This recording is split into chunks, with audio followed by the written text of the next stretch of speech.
Hi guys. So I'm here to ask you, when was the last time you supported your brain? Ang brain natin, napaka-importante niyan. So you have to make sure na inaalagaan niyo yan, you're providing it what it needs to work optimally.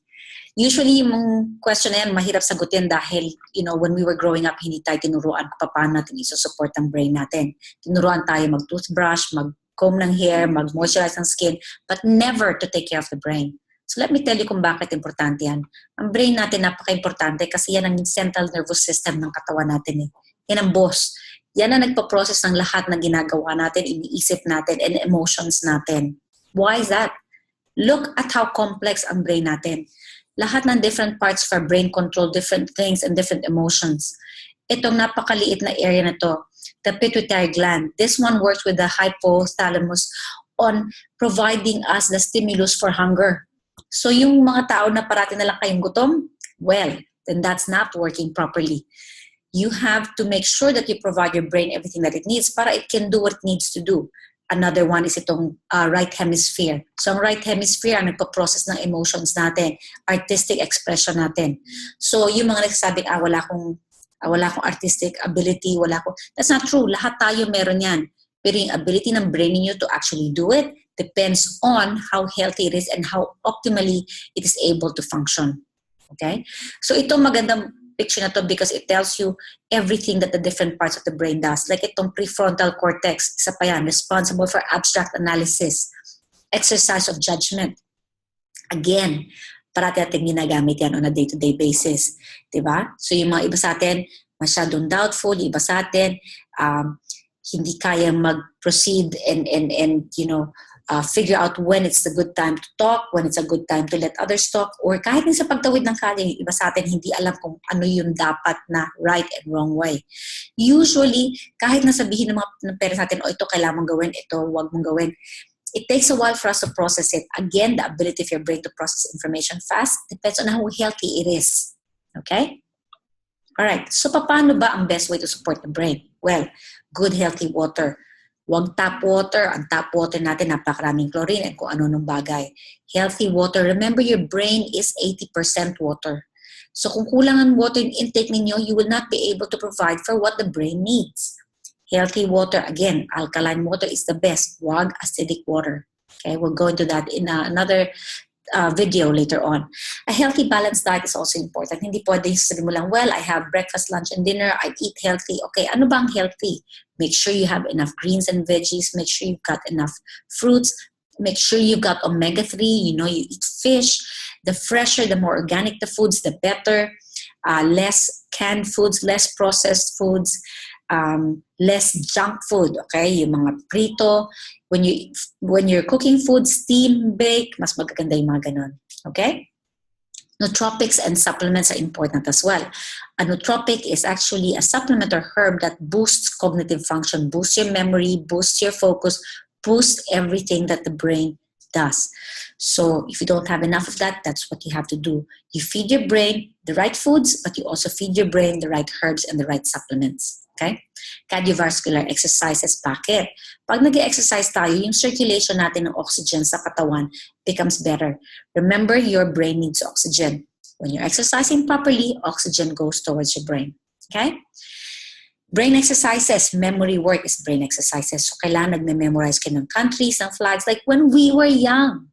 Let your brain keep working. Sudoku, crossword puzzle, yung mga yan, importante yan. Keep reading. Reading actually allows you to keep remembering things, absorbing information, processing information, and that allows your brain to be on top of its functions, okay? So when you don't use your brain, remember, you lose that. You want to boost your memory, you want to boost your cognitive function, you don't want to lose anything. Whatever muscle you don't exercise, you lose, okay? The brain is a muscle as well. All right. Ito yung mga foods na masarap idagdag sa diet natin because they're really healthy and they actually feed the brain. Strawberries and blueberries have been known to delay memory decline in older women. Okay? So magdagdag kayo ng strawberries and blueberries. Fish, linseed, pumpkin seed, walnut oil, essential fatty acids, importante rin yung mga yan because good cholesterol is good for you kasi pag mas marami kang good cholesterol na tinitake, fina-flush ng katawan mo ang bad cholesterol. So yung mga hypertensive dyan, ito ang kailangan ninyo. Ginkgo biloba and ginseng are really good herbs. They're both anti-aging herbs. They're very good herbs for the brain. Ang ginkgo biloba is good for depression, for people suffering from Alzheimer. Ginkgo is a very old tree. Noon pa yan, alive na yan during the dinosaur era. Ang ginseng naman is an adaptogen. Ang ibig sabihin yan, kung pagod ka na, it will keep you going. Kung may sakit, kung parang nagsisniffle ka na, it will not allow the illness to keep happening. It will actually stop it. Kung may sakit lahat na nasa paligid ninyo, it will allow you to keep going and protect you from getting that illness. Okay, so importanteng herb yan. Ang Brahmi and Gotokola are important herbs for the brain as well. They're both good for circulation of oxygen in the brain, both good for memory. Brahmi is good for anxiety, for Alzheimer's, for ADHD. Yan yung mga ginagamit namin sa herbal medicine in the treatment of those disorders. Ang Gotokola naman is an Ayurvedic herb for cholera, for dysentery, for syphilis, but also for anxiety, for depression, for psychiatric disorders, for Alzheimer's disease. So these herbs are really good and really build up your brain. St. John's wort and ashwagandha are really good herbs kasi they rebuild the dendrites and the axons of the brain. So yun yung mga nagkikarry ng signals, okay?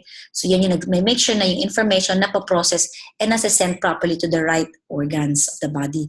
Ang St. John's wort naman rebuilds the neurons of the brain. So ganun din yung signaling rin and sending off of the correct information. Ang St. John's wort is a really good herb for depression, one of the best ones even, to the point na ginagamit ng mga synthetic medicines ang St. John's wort sa mga medicines nila. Ang ashwagandha is also good. It's for oxidative stress. It's also for hormones, pero it builds your brain because nga yung mga dendrites and axons sa pinag-usapan natin kanina. Mind and body connection. So bakit importante na i-build natin ang brain natin? Aside from the fact that it processes all those information, the emotions, the hunger pangs, it is also important kasi kung ang brain mo hindi functioning optimally, kahit na mag-aral ka na mag-aral, you will not process the information properly. You will not remember the information. So having optimally working brain means that whatever you read throughout the day, whatever you learn in school, you are processing properly and you are remembering. Pagkatapos kung nag-workout kayo, you will be focused to keep going towards your goals. You will be more focused to achieve the end result. Hindi yung magsisimula ka pagkatapos hindi mo matapos kasi nakalimutan mo na bakit ka nagsimula o nawalan ka na ng enthusiasm. Okay? O yung focus mo nawala na. For work, it's really good kasi it keeps you focused. It allows you to keep going. It pushes you even if you're exhausted. But it also allows you to finish faster kasi nga yung memory recall is good and yung pag-process ng information is very fast if your brain is functioning optimally. And when you're able to do all that, then your lifestyle is better because now you have more time for your children and your family. A mind that is fit and strong, focused and alert allows you to do more, achieve more, and be more effective in whatever you set your mind to do. Mind-gut connection naman natin, meaning para yung brain natin mag-function properly, kailangan yung stomach mo rin is functioning properly because 70% of the neurotransmitters for the brain is in the gut. Okay? Importante yan. Now, if the gut's not working well, kung mataba yung gut mo, kung malaki yung gut mo, kung parating masakit ang tiyan mo, chances are your brain's not functioning well. Memory, mood, sleep, appetite, and immunity are all processed from the gut because of the hormones that they produce from the gut. There are bacterial growth in your gut, good and bad. The good bacteria actually is linked, and lack of it, is linked to depression, arthritis, IBS, and cancer. So increasing good bacteria in your gut is very beneficial for you because also gut bacteria creates 95% of the body's serotonin o yung happy hormone natin. We have prebiotic foods and probiotic foods that you have to start putting into your routine so that you can eat properly and you can build your gut and the bacteria, the good bacteria in your gut. Prebiotic actually feeds the good bacteria. Probiotics are the good bacteria. So probiotics are like the fermented foods. Okay?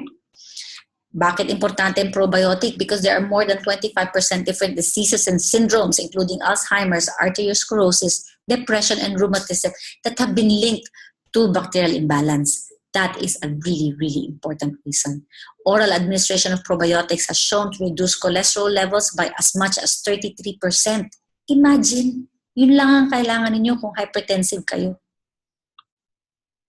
Foods for the gut, cinnamon, St. Mary's, cardamom, add that in your diet. They're really good for bloating, for flatulence, for lack of appetite, for gas, okay? Peppermint is also really good for gas, for bloating, but really good antibacterial and antiviral as well. Ang psyllium husk, matagal na natin naririnig yan. It's for those who cannot move their bowels. Ang artichoke is a good digestive herb for bloating and indigestion, but also a really good one for the liver. It builds up the liver. So look at this one, a study led by OHSU.